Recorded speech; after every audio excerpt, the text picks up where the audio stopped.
Assalamualaikum warahmatullahi wabarakatuh. Bismillahirrahmanirrahim. Alhamdulillahirabbil alamin. Wassalatu wassalamu ala sayyidina Muhammadin wa ala alihi washabbihi ajmain. Sebelum kita memulai pembelajaran mengenai salat berjamaah agar lebih barokah, marilah sama-sama kita awali dengan membaca basmalah.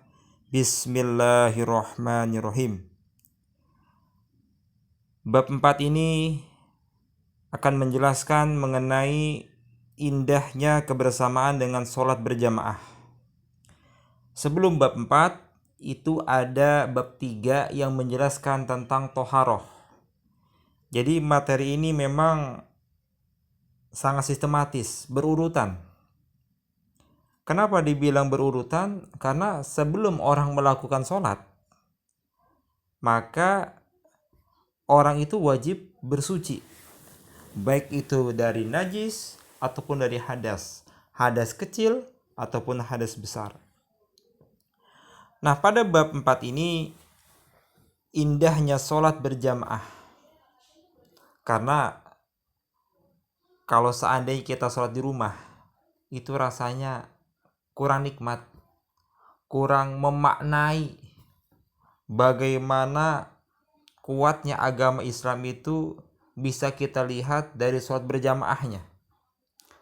Bahkan orang Yahudi, orang Nasrani itu sangat khawatir dan sangat takut apabila orang-orang Islam melakukan sholat subuh berjamaah seperti sholat Jumat berjamaah. Coba kita perhatikan, sholat Jumat betapa banyaknya manusia. Laki-laki doang itu. Betapa banyaknya. Coba kalau seandainya sholat subuh seperti halnya sholat Jumat, insya Allah orang Islam akan kuat, baik ekonominya, akhlaknya, politiknya. Tapi kita nggak akan membahas masalah itu semuanya. Karena kenapa? Karena pada bab 4 ini kompetensi dasar yang wajib dimiliki oleh peserta didik itu adalah peserta didik mampu memahami, mempelajari dengan baik konsep tentang sholat berjamaah. Yang kedua, dia mampu mempraktikkan tata cara sholat berjamaah dengan benar, kemudian dia biasakan. Ini paling penting. Jangan sampai bisa praktek tapi tidak bisa membiasakan dalam kehidupan sehari-hari.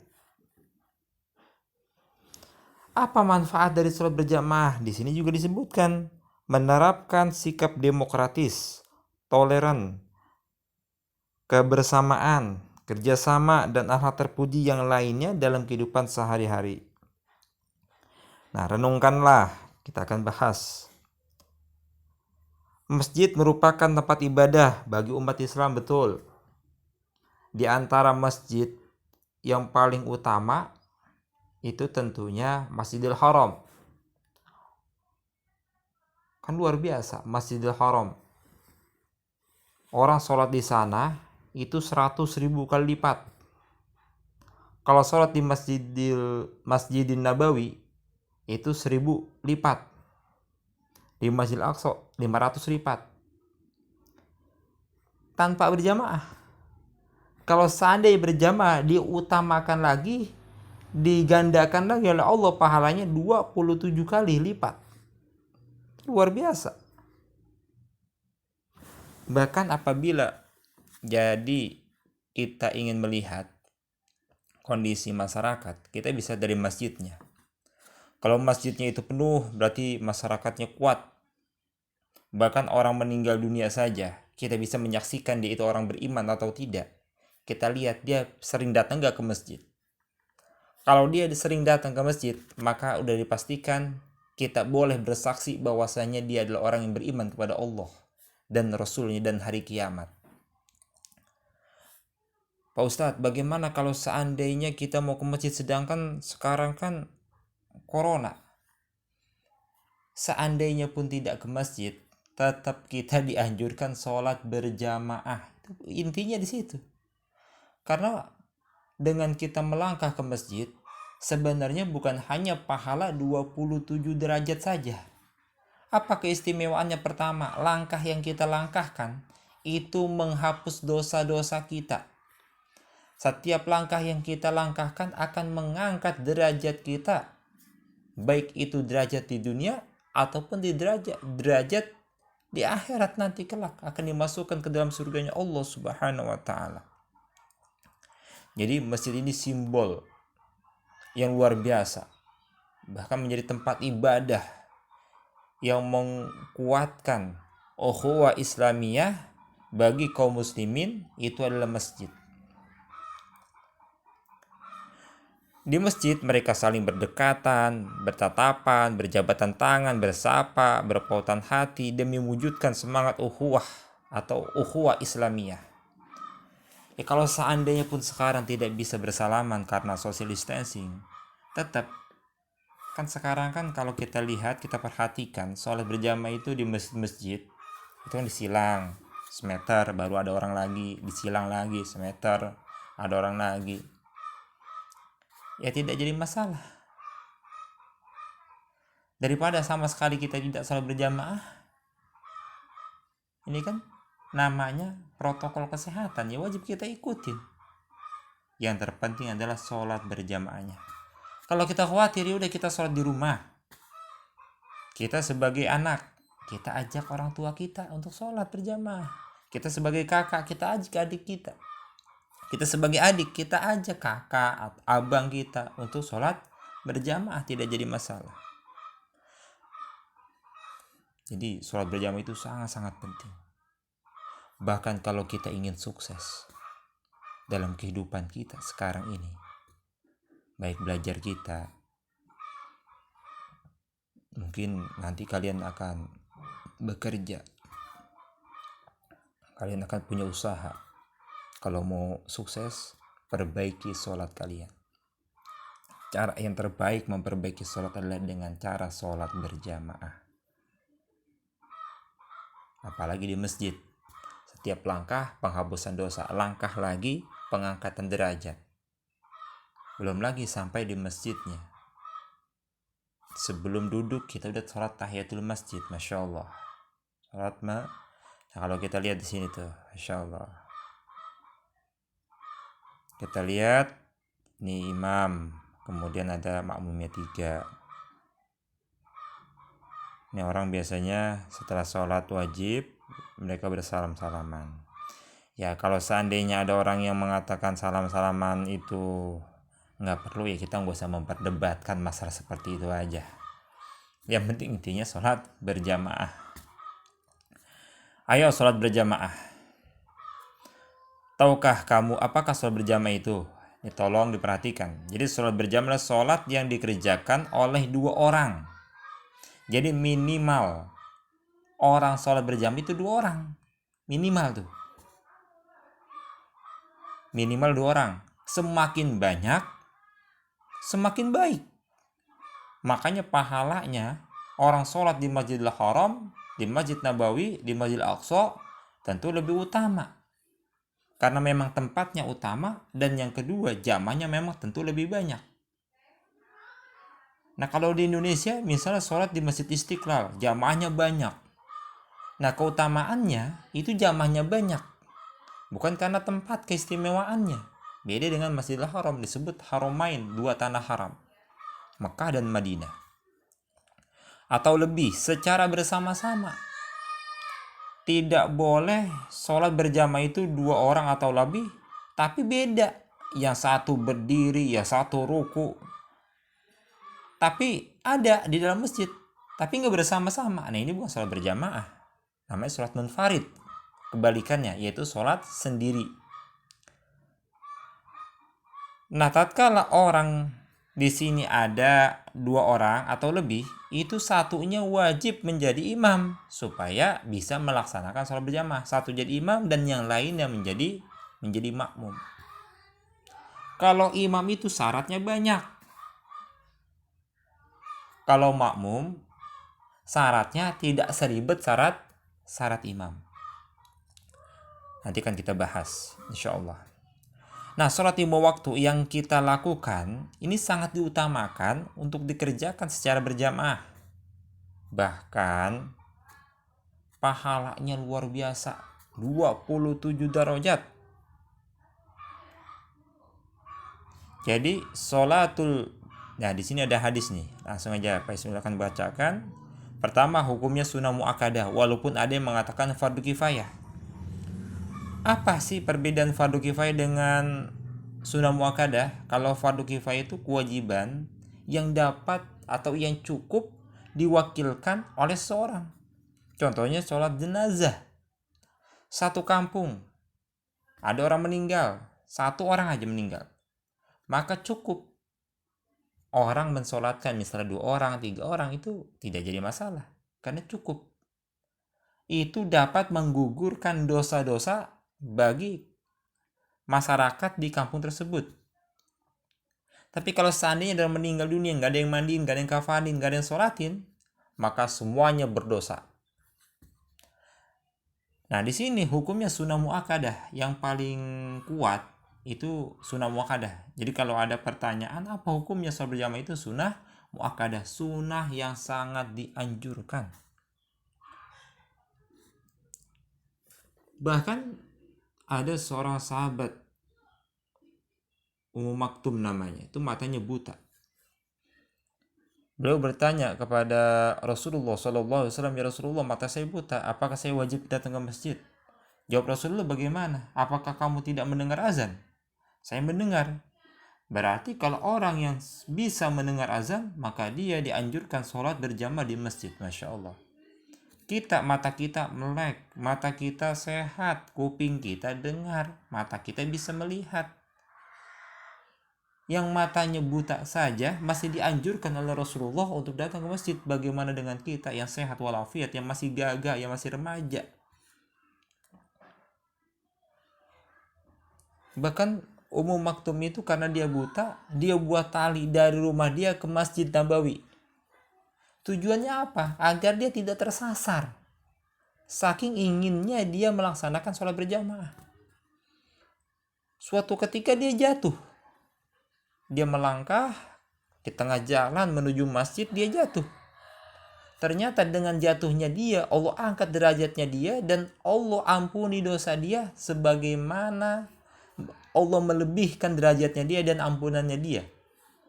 Beda dengan yang lain yang sehat. Kalau yang sehat mungkin 1-2 pengampunan atau derajatnya diangkat. Tapi kalau Ummu Maktum karena mata dia buta, dia menggunakan tali supaya dia bisa berjalan, kemudian dia jatuh, maka Allah lebihkan derajatnya dan Allah ampuni dosanya lebih banyak daripada yang lainnya. Ternyata iblis tahu. Iblis ini tahu. Kalau seandainya Ummu Maktum itu jatuh menuju masjid untuk sholat jamaah, maka dosa dia habis, derajatnya dia semakin tinggi di hadapan Allah Subhanahu wa taala.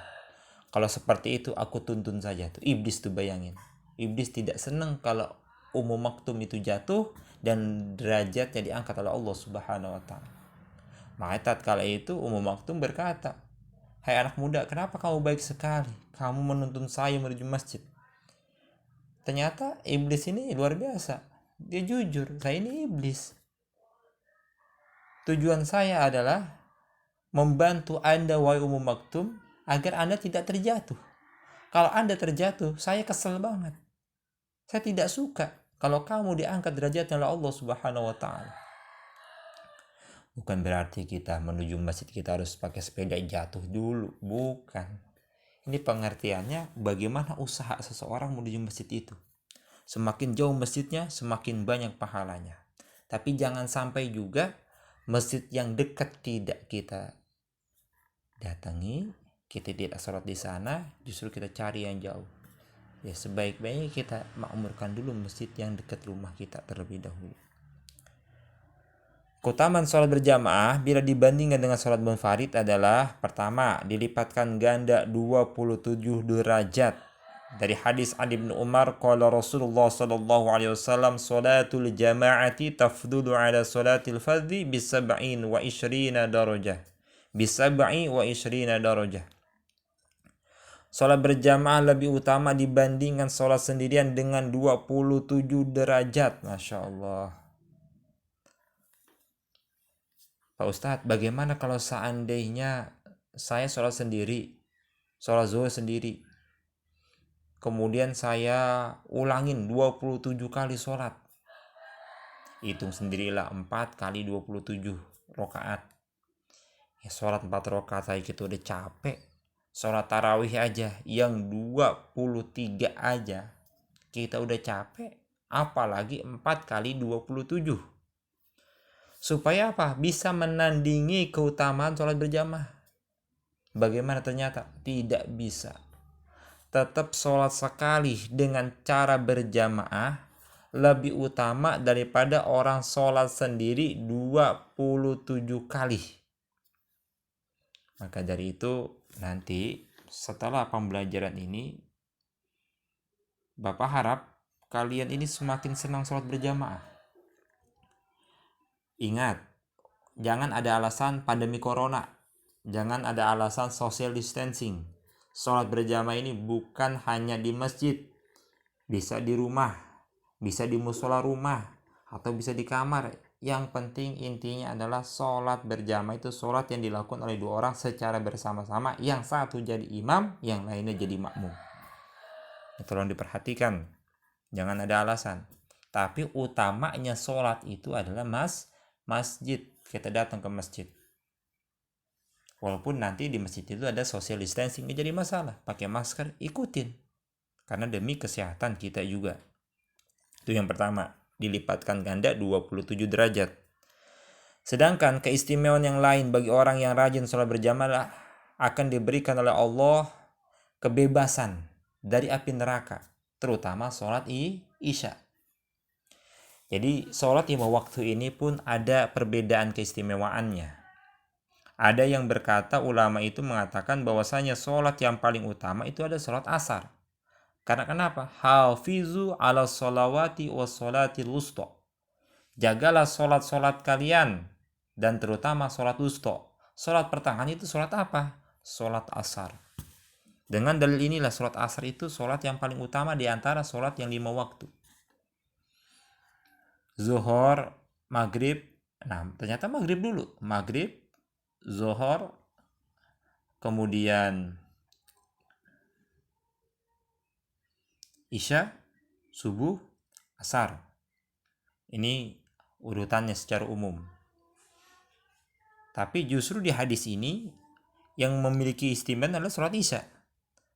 Kenapa sholat isya? Karena kalau seandainya seseorang itu tahu tentang keutamaan sholat isya dan sholat subuh, maka dia akan datang ke masjid itu dengan cara merangkak. Kalau dia tahu manfaatnya, dia tahu keutamaan dari sholat isya itu, dia datang ke masjid dengan cara merangkak. Karena hadisnya luar biasa. An Anas bin Malik radhiyallahu anhu anin Nabi sallallahu alaihi wasallam annahu kana yaqul man shalla fi masjidin jama'atan 40 lailatan la tafutuhu rak'atul ula min salatil isya kataballahu lahu biha itqan minan nar. Dari sahabat Anas bin Malik dari Nabi Muhammad sallallahu alaihi wasallam, sesungguhnya beliau bersabda, barang siapa salat di masjid dengan cara berjamaah selama 40 malam dan tidak pernah tertinggal pada rakaat pertama dari sholat isyanya, maka Allah akan membebaskan baginya dari api neraka. Maksudnya bagaimana? Jadi dia azan udah nyampe di masjid, imam qomat, dia nggak bercanda, langsung ikut, dan dia tidak pernah tertinggal 1 rakaat pun dari sholat isya itu. Dan ini bukan main-main, ini bukan gampang, ini sulit bagi orang yang imannya lemah. Tapi bagi orang yang imannya kuat, bagi imannya kokoh, takwanya yang kuat, insya Allah Allah akan mudahkan. Man jahada fina lanahdiyahum subulana. Barang siapa yang bersungguh-sungguh menuju jalan kami, kata Allah, menuju kebaikan, menuju ketakwaan, pasti kami akan berikan petunjuk kepada dia, akan mudah menuju jalan tersebut. Jadi mulai konsisten. Nanti malam kalian akan langsung mencoba sholat isya berjamaah, hitung 40 malam. Ini kan bermasalah bagi anak perempuan. Pak Ustadz, bagaimana kalau seandainya saya haid? Kalau seandainya kalian haid perempuan, insya Allah Allah memakluminya. Jadi misalnya kalian haid 6 hari, misalnya contoh udah 30 malam, Tentunya kalian head sampai 6 malam. Nah, tinggal kalian tambah kekurangannya, berarti 30 tinggal tambah 10. Setelah suci tinggal tambah 10 secara berturutan. Insya Allah itu juga dianggap 40 malam. Tapi memang yang afdolnya sholat berjamaah itu adalah bagi laki-laki di masjid. Kalau perempuan, afdolnya sholat itu di rumah. Bahkan lebih afdolnya lagi di kamar. Lebih afdolnya lagi di dalam kamar, dibuat kamar lagi supaya tidak ketahuan oleh seseorang. Itu adalah dari hadis Nabi Muhammad SAW, keutamaan sholat bagi perempuan.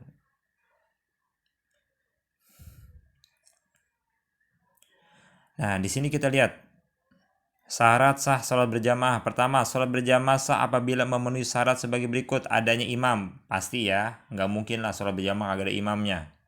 Kalau imamnya batal bagaimana? Makmum di belakangnya maju.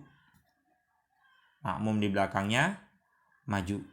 Makanya diusahakan yang ada di posisi belakang imam itu adalah orang yang bisa menjadi imam, yang memiliki kriteria menjadi seorang imam.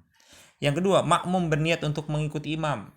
Kalau dalam bahasa kita sehari-hari dalam niat itu makmuman, ya, atau bisa iktidaan, bisa juga. Usolli fardal maghribi 3 raka'atin mustaqbilal qiblati adaan ma'muman. Nah, cukup tuh, ma'muman lillahi ta'ala. Apakah imam itu wajib niat imaman? Tidak. Imam itu agak diberikan kelonggaran. Kecuali sholat Jumat wajib menggunakan kata imaman. Dan sholat pengulangan juga wajib menggunakan imaman.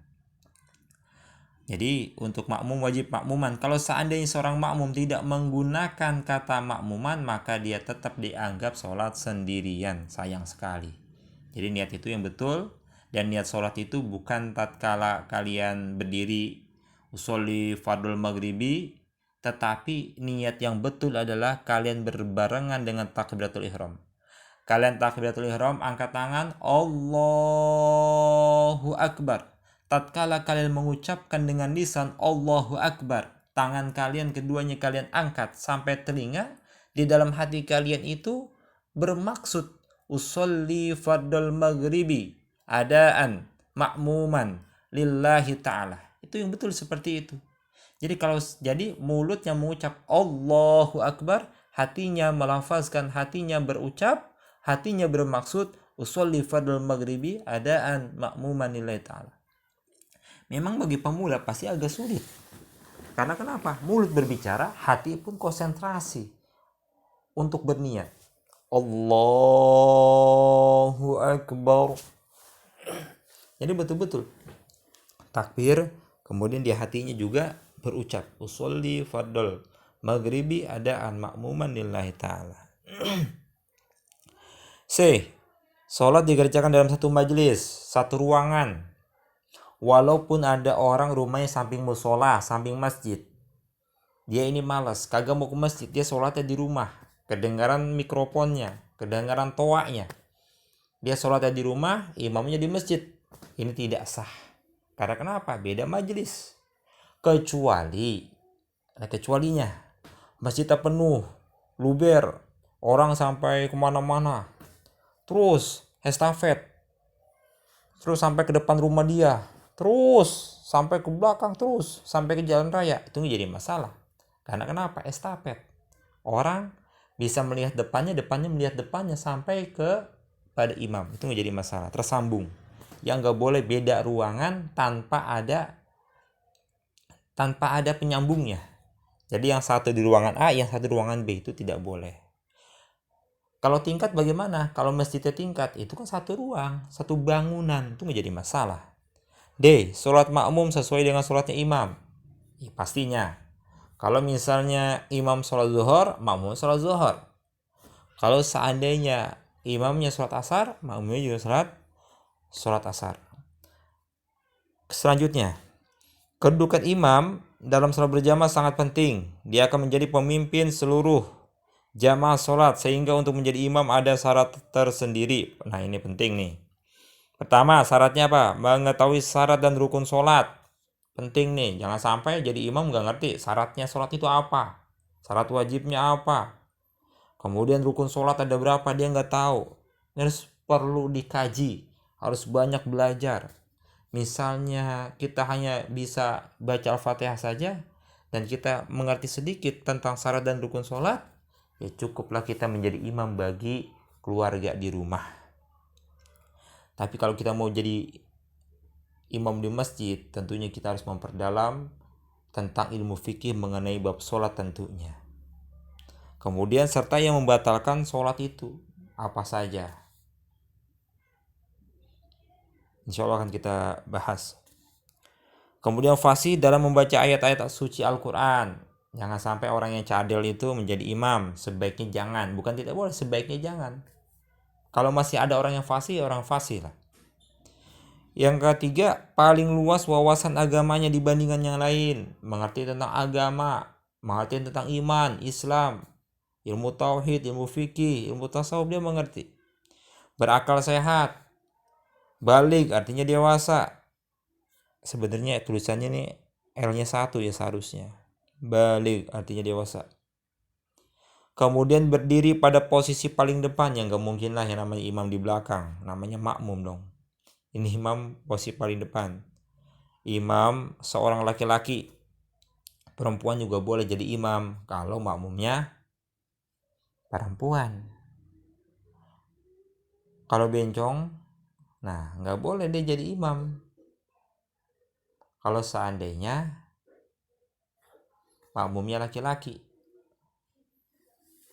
Dan bencong tidak boleh jadi makmum kalau seandainya imamnya perempuan. Karena dia ada pada diri dia itu laki-laki, ada pada diri dia perempuan.